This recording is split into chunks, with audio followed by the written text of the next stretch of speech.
എടുത്തോ പിടിച്ചോ എന്ന് പറഞ്ഞിട്ട് ഒന്നും ചെയ്യരുത്. എല്ലാ വൈരാഗ്യങ്ങളും ചതികളും വഞ്ചനകളും ഉള്ളിൽ അങ്ങനെ ഒതുക്കി ഒതുക്കി വെക്കണം. എന്നിട്ട് സമയം നോക്കി അതിൽ ഓരോന്നായി പ്രയോഗിക്കണം.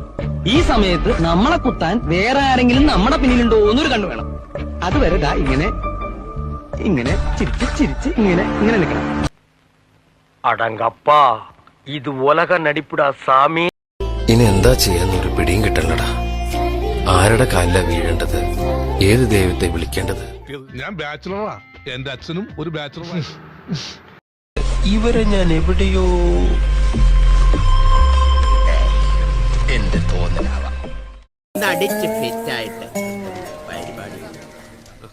ഇന്നത്തോടെ അവന്റെ ശല്യം അങ്ങ് തീരുമെന്ന് വിചാരിച്ചാ, അതിനു പകരം അവനങ്ങ് ഷൈൻ ചെയ്തു. അന്നെ ഇങ്ങനെ നോക്കിക്കൊണ്ടിരിക്കുമ്പോ ഞമ്മക്കൊരു സിനിമ പാട്ട് ഓർമ്മ വരികയാണ്.